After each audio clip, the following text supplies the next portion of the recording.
개혁신당의 새로운 지도부가 출범하고 오늘 첫 번째 최고위원회의를 열게 되었습니다. 먼저 최근 폭염과 수해로 큰 어려움을 겪으신 국민 여러분께 깊은 위로를 드립니다.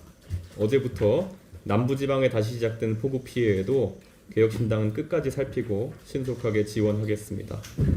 지난 대통령 선거 이후 정부가 준비되고 내각이 조속히 안정을 찾고 민생을 챙기길 기대하며 지켜봤습니다. 그러나 이제 정부가 어느 정도 자리를 잡은 만큼 이제는 기대가 아니라 책임을 물어야 할 때입니다. 야당의 역할은 정확하고 매섭고 집요하게 지적하는 것입니다. 지난 2달여간 살펴본 이재명 정부는 두세 가지 측면에서 심각한 우려가 있습니다. 첫째는 경제와 주식시장 문제입니다. 저는 줄곧 이재명 대통령의 리스크를 오른쪽 깜박이를 켠 채 좌회전할 수 있는 사람이라고 표현해 왔습니다. 지금 주식시장의 혼란은 대통령과 여당이 내세운 정책, 기대심리, 그리고 현실이 철저하게 괴리되어 있기 때문에 발생한 것입니다. 대주주 양도세 기준을 10억으로 조정하는 순간 개미 투자자에게 영향이 없다고 항변해도 시장은 이미 불안감에 반응합니다. 이번 사태는 과거 금투세 논란과 완전히 똑같습니다. 금투세에 영향받는 투자자는 소수인데 왜 개미 투자자들이 반발하는지 모르겠다던 그 민주당의 안일한 경제 감각이 그대로 드러나는 것입니다. 이제 연말을 두고는 항상 투매세가 발동될 것이고 연말에 투매로 인한 하락장이 발동될 것을 아는 투자자들은 그 전부터 매수세를 줄여 시장을 위축시킬 것입니다. 모델하우스와 실제 지배 구조가 다르면 매수자는 당연히 반발하고 그 건설사에 대한 신뢰도 무너집니다. 코스피 5천을 외치면서 반시장적 정책을 내놓는 것은 양의 머리를 걸고 개고기를 파는 양두구육일 뿐입니다. 그리고 이를 마치 진성준 의원의 개인 의견으로 덮으려는 태도는 토사구팽의 정치일 뿐입니다. 개혁신당은 그동안 경영권 방어 목적의 자사주 매입 남용, PBR을 낮춰 상속을 유리하게 만들고 물적 분할로 개미에게 피해 주는 행위를 끝없이 규탄해왔습니다. 그러나 이재명 정부와 민주당은 돈을 버는 것을 부정적인 시각으로 보며 기업과 국민을 징세의 대상으로만 보고 있습니다. 우리는 이 시각을 앞으로도 집요하게 비판하겠습니다.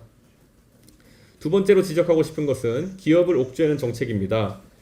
주식시장을 부양한다면서 정작 기업이 사업을 영위하지 못하게 하는 모순이 반복되고 있습니다. 작년 소위 노란봉투법 개정안에서 저는 노동조합 활동을 과도한 손해배상에서 보호하는 3조 개정에는 찬성했지만 원청에게 관리 불가능한 책임을 지우는 2조 개정에는 끝까지 반대했습니다.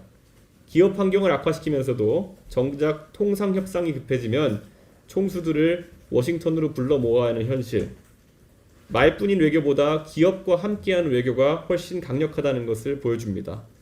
그러나 이렇게 기업을 옥죄면 다음 관세 협상 때쯤에는 우리가 내세울 조선업조차 남아있지 않을 것입니다. 마지막으로 방송상법도 지적하겠습니다. 공영방송과 관련된 지속된 논란의 핵심은 단 하나, 정치 권력에 흔들리지 않고 본연의 임무를 다할 수 있도록 하는 것입니다. 하지만 지금의 논의는 달라 보입니다. 시민단체 참여를 이야기하면서도 실제 목표는 KBS 사장 교체라는 말이 공공연하게 나오고 있습니다.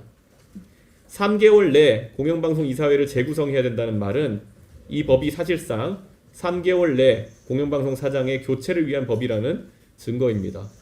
그래서 아무리 미사 요구를 붙여도 숙청과 방송 장악의 그림자는 지워지지 않습니다.